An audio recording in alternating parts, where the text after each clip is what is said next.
Then one day he cooked dinner for her. She tells him that he's a failure and shouldn't have her sake. He pulls her out of the chair. She's crawling away, thinks he understands now. His dad really loved his mom, and his mom. Liverleaf is a metaphor that beautiful things can still grow in the coldest and harshest conditions. So basically the whole movie is family over everything. Liverleaf based on a manga. So I'll be using the manga to fill in certain points in the movie to make it a complete story. Hope you guys enjoy and check out my other movie related horror videos later. We're introduced to Norizaki and her friend Aba. Norizaki's shoes are missing from her locker. This isn't the first time. She meets her bullies at the hole/hill at the back of the school. Their girls' names are Yoshi, Kato, Yuri. One of them throws her shoes in the hole, making her go get them.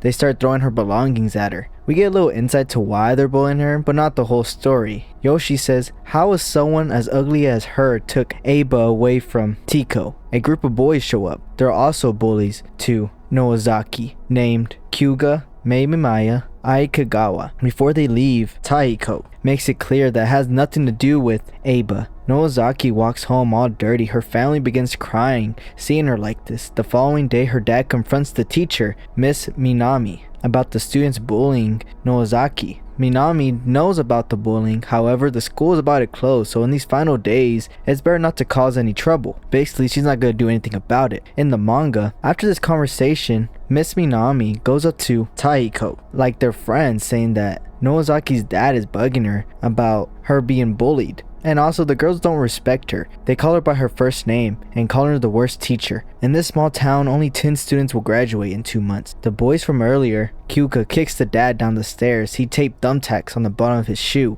Then later that day, they put a dead crow in Nozaki's desk. Kyuka tries to get the teacher's attention, but she ignores him, and all the kids start laughing. Aba confronts Kyuga and Tiko and looks at her, asking if she can stop this. Kyuga and Aba are about to fight, but Kyuga backs off. Taiko passes a note around, and the whole class laugh. This makes Minami run out of the classroom and throw up. 嘘きょんちゃん今日も来てるねきょんちゃんのゲロ教師 Remember this for the future viewers. Nozaki comes home to see her dad hurt. He tells her that she doesn't have to go to school anymore because it's his fault that his job made him move out here. He's sorry, so she can stay home until graduation. So the following day, Nozaki stays home because she's sick. Wink. You know, Nozaki hasn't gone to school for 3 days now, so the bullies devise a plan to send someone to check on her. They choose a girl in the front of the room, Rumi. They're mean to her too. Yoshi tells her that she has to convince Nozaki to return, and if she fails, she'll be the target again.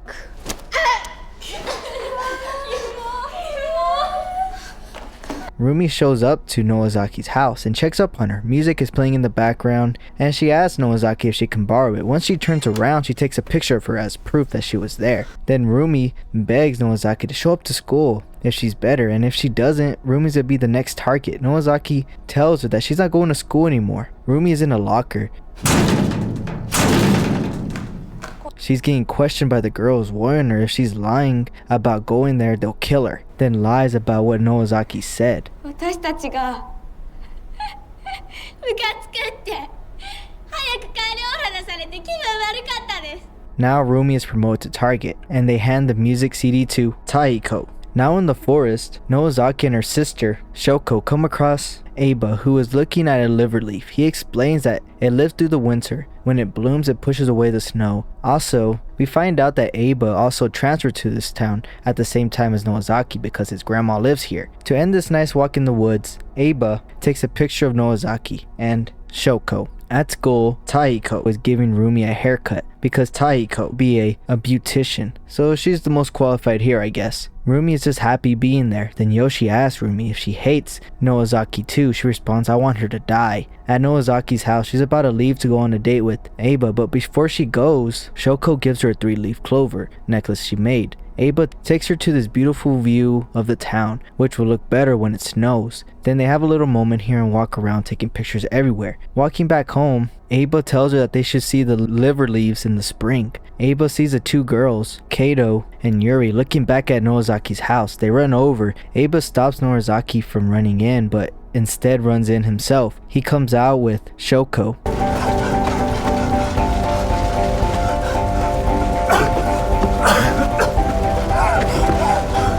She's barely breathing. The girl's grandpa comes to the hospital and tells Nozaki that their dad protected Shoko from the fire in his arms. Nozaki moves in with her grandpa. The two girls, Kato and Yuri, are freaking out because they killed people. Yoshi tells them not to worry, but Kato insists that it's his fault. He planned this. He only planned to scare the mom a bit, which it got out of hand. Then in class, Rumi tells Taiko about the fire and that she should have been there. Tiko stabs her for touching her desk.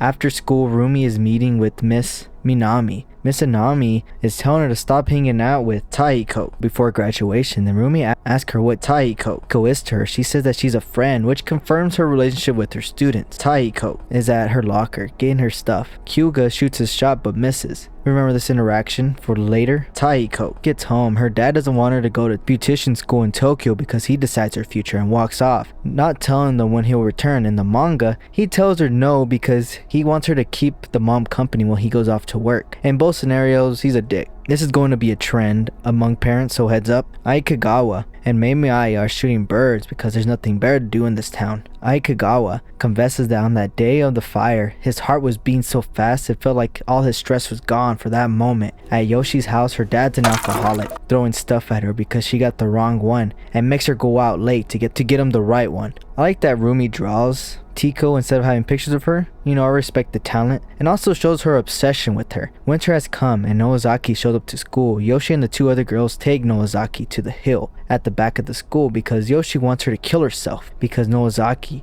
knows that they started the fire. The other two girls are shocked about this plan. Manga time. Around this time, Aba confronts Taiko for acting calm in the situation that she caused, for trying to win someone's attention. Rumi saw this and tries to kiss up to Taiko, but she ain't have it and hits her. Then Miss Minami tries to stop her and gets elbowed in the face, so they bully her too. And Rumi is the one who brings Nozaki to the hill to burn her alive because she suspects her of knowing that they did it. However, she leaves to have a meeting with Miss Minami, as we covered earlier. Now back to the movie. Yoshi stabs Nozaki with a thumbtack, pushing her down the hill. Yoshi tells Nozaki that she thought about dying every day, but after she saw Nozaki's mom burned to death, she knew that she didn't want to die, and that's when she felt alive. Holding Nozaki's hand, wanting her to say that she wants to die, Nozaki grabs a nail in the snow and stabs her in the eye.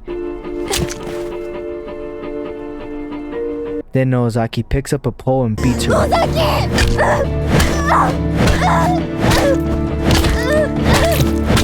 Killing her. She picks up Yoshi's knife. The girls are scared. Kato says it's Kyuga's fault. He's the one who set her mom on fire. She had nothing to do with it. Nozaki cuts her fingers off.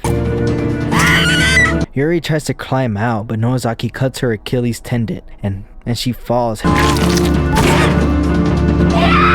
her head on a corner of something, then beats on Kato.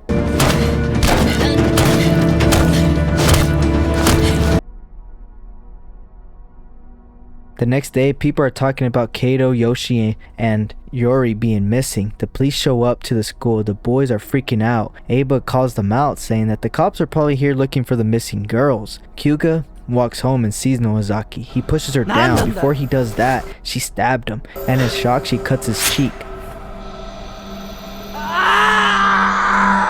He tries to get away from her. Not watching where he's going, he falls down a hill and breaks his leg.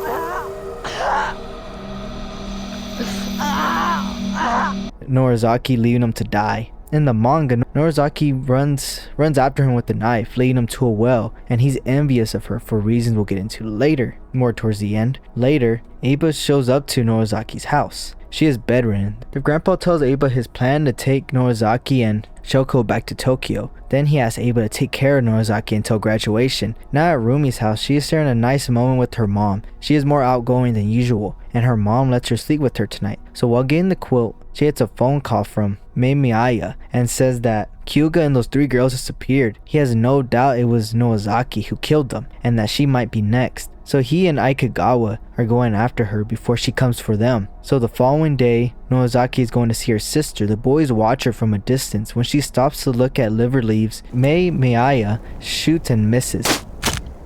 She runs away, so they do the most logical thing and split up. Aikagawa finds her, saying that her existence is poisonous because she is too beautiful. Manga time. Aikagawa's love for Nozaki is more developed, But this is the first time Akagawa has shown some interest in the movie. It's not his fault because he probably didn't get enough screen time. For example, in the manga, Akagawa is watching Aba and Nozaki conversing. He thinks that someone like her is a prize beyond his reach. It is frustrating, so he rather erase her from this earth. Back to the movie. Misumisou is yelling his lungs out, saying that he's the one that threatened her father with the bow and set the house on fire. Doesn't she want revenge for her family? Akagawa tackles her down and he tries to kiss her. He gets rejected and shoves his pellet gun in her mouth and tries to stab her. She stabs pliers up his nose.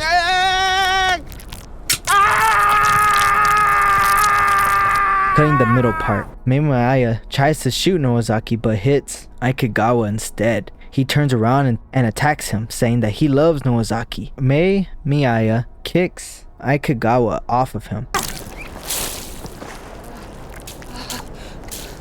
Nozaki cuts Misumisou's stomach, revealing his guts.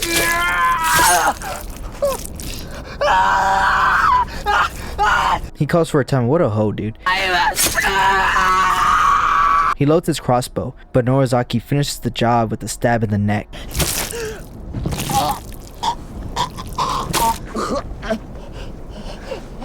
At school now, Kyuga's parents confronts Miss Minami about where the missing kids are. Miss Minami laughs, saying they're the insane ones here, but she doesn't mean to say that out loud. She gets slapped. Nozaki arrives home covered in blood. Her grandpa's worried, but just tells her to take a shower. Aba and Nozaki go for a walk. I don't know about y'all, but this snow looks kinda crazy for a walk. Maybe that's normal. He takes her to the view he took her on the first date, confessing that he's worried that he wouldn't see her again and that he always wants to see her. Nozaki bites her lips, making them bleed. She breaks down crying.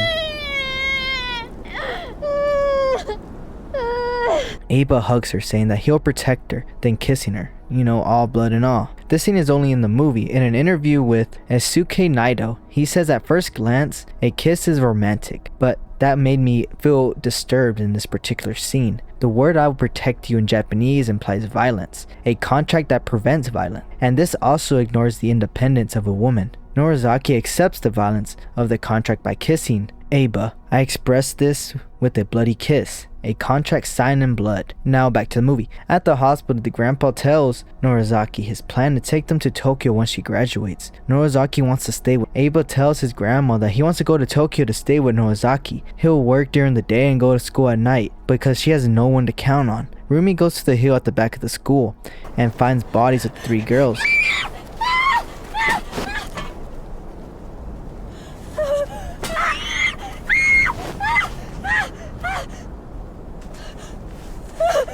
She immediately calls Taiko, but she ignores her. Now a flashback to when Rumi said that she wanted to kill Nozaki. They all call her bluff, but she insists that she'll do it. She'll pour kerosene all over the house and make it look like a fire. Burn her to death. Taiko finally answers her phone. Rumi is worried that she will be killed by Nozaki, and Taiko says, "You reap what you sow." And Rumi also found the 3 girls dead, and Taiko might be next. But she says, what did she do to make Nozaki want to kill her? And I'm like, dude, you're the one that instigated this whole thing, this whole plot right now. Rumi says what we're all thinking, it's her fault. And she's mad that Nozaki took Aba away from her, and she says no. Then Rumi asks, why did you let everyone bully her then? She hangs up the phone. Rumi starts tearing her art. And for another flashback, Rumi is carrying the kerosene, then tries to act tough in front of Taiko by saying those who are afraid just go home before they regret it. Hearing this, Misumisou and Akagawa join in. They try to get Taiko to join too, but she's like, nah, I'm going home, but wishes them luck. Taiko decides to return the CD to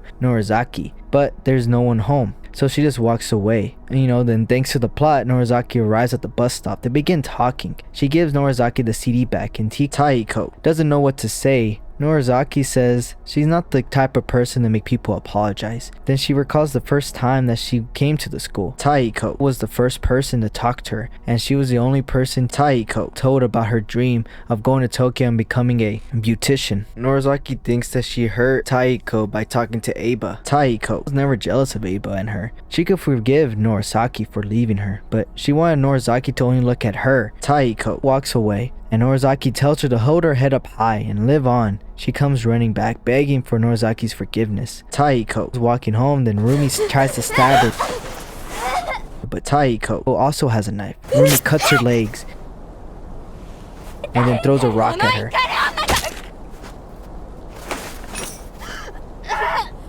They get on the ground, then stabs Taiko's hand repeatedly until Taiko knees her in the stomach, making her throw up.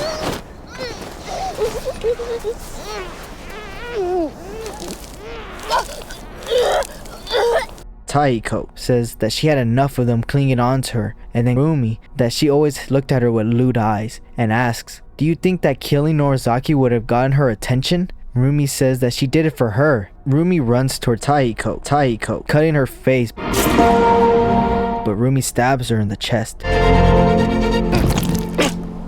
Rumi used to admire Taiko because she was fearless, but now she's a dirty rag to her, leaving Taiko to bleed out. And Taiko thinks, how is she going to hold scissors now? Back at home, Aba calls Norizaki, telling her that he convinced his grandma that he'll go to Tokyo with her, and that he'll work so she doesn't have to worry about anything. She breaks the news to him that she can't, and that to wait until spring and he will understand. Aba gets mad, saying that he promised to protect her like they agreed, and that she chose her family over him.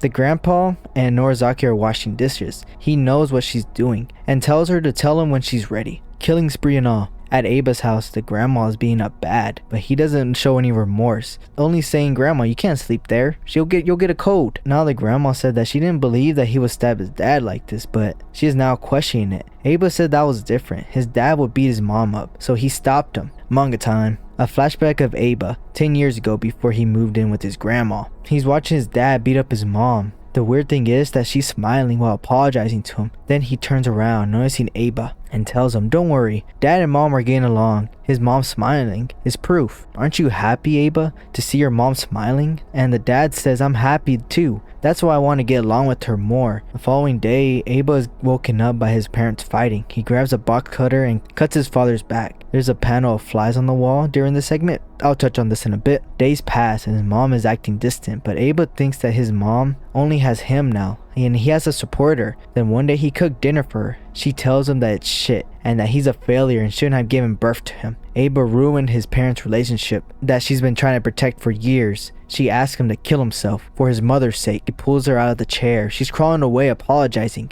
Aba thinks he understands now. His dad really loved his mom, and his mom has been waiting for a good punch, and she has nobody but him, so he'll protect her. Touching on the fly on the wall now. Obviously we heard about that saying, but there's a thing called a fly on the wall syndrome. This article from Psychology Today explains that viewing memories in the third person tends to reduce the vividness of that experience, as well as the amount of emotion that we feel. Our memory system is very dynamic and flexible. Our ability to edit memories allows us to grow and change how we perceive both ourselves and our experiences. For example, by changing the way we feel about a troubling memory, we're able to learn and move forward, helping those suffering post-traumatic stress disorder. Just as one example. So hang in with me now. Aba is viewing his past by thinking that his mom likes being punched, and this is him showing his love because he is the only one she has. This idea was brought up too with Taiko when she tells Norizaki that he has a messed up way of looking at love, plus acts like this is a normal thing to do. To sum it up, he has a twisted view on love because his parents. Back to the movie, and confesses that he doesn't know what he'll do when he finds someone he loves. A maniac. He tells his grandma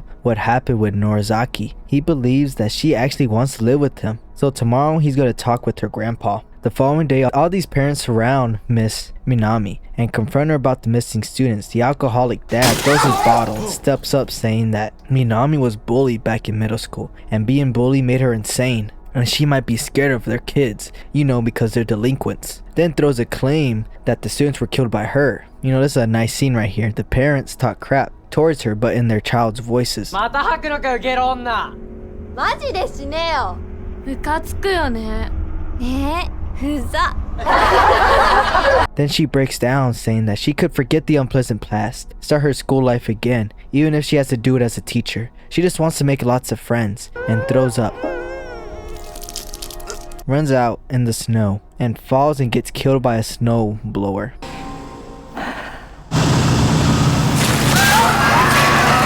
It's crazy that her experience in middle school of being bullied, she just wants to relive it. You know, again, try to redo it in a sense. But in the manga, just before she runs out, she jams her thumbs in a parent's eye and bites the lip of another. But in her defense, they were charging at her. Rumi goes to Shoko's hospital room and pours kerosene. Norizaki pops up behind her, and Rumi warns her if she steps any closer, her sister will become barbecue. Crazy. Shoko sits up, scaring Rumi, and then Norizaki starts choking her. Rumi pleads, saying that, "Do you really want to kill me in front of your sister?" Then the heart rate monitor goes off. Rumi runs out. Aba visits Norizaki at the hospital, and then the grandpa arrives hurt. It's weird timing. Walking in the snow, Norizaki catches up to Aba to see his hands. They're all bloody. He plays it off like, "Oh, this is from me convincing my grandma to go to Tokyo with you." Like that makes it any better. Then he has the nerve to say, "I did it for the both of us. Your grandpa just didn't understand." Rumi shows up. We get a flashback of Rumi pouring the kerosene on the house. The mom confronts them. Hyuga lights a match, giving her a warning, but Miyaya tells him to do it. He wants to see a human burn. Then the match burns his fingers, making him drop it, starting the fire.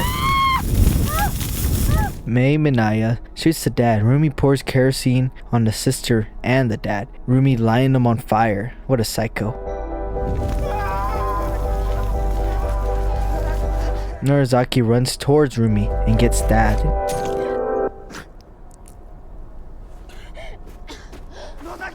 Then Aba starts beating Rumi.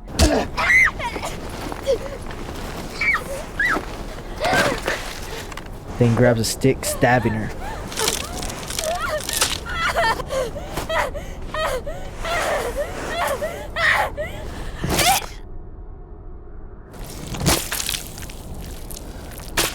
Norizaki finds a photo of her dad protecting her sister and the fire. You know, weird. Aba tries to explain that he was moved by her father's actions, so he took a picture to show her one day. Man, she can't catch a break with these people. Norizaki pulls the knife out and tries to kill Aba. She fails. He starts beating her, yelling, "I said I would protect you." Tells her that her sister and her grandpa are gonna die soon too, so she's the only one she can count on. Aba tries to take a picture of her, then gets distracted by a Liverleaf. Aba tells her that if she promises to live with him, he'll take her to the hospital. She grabs a crossbow out of the snow and shoots him through the camera lens.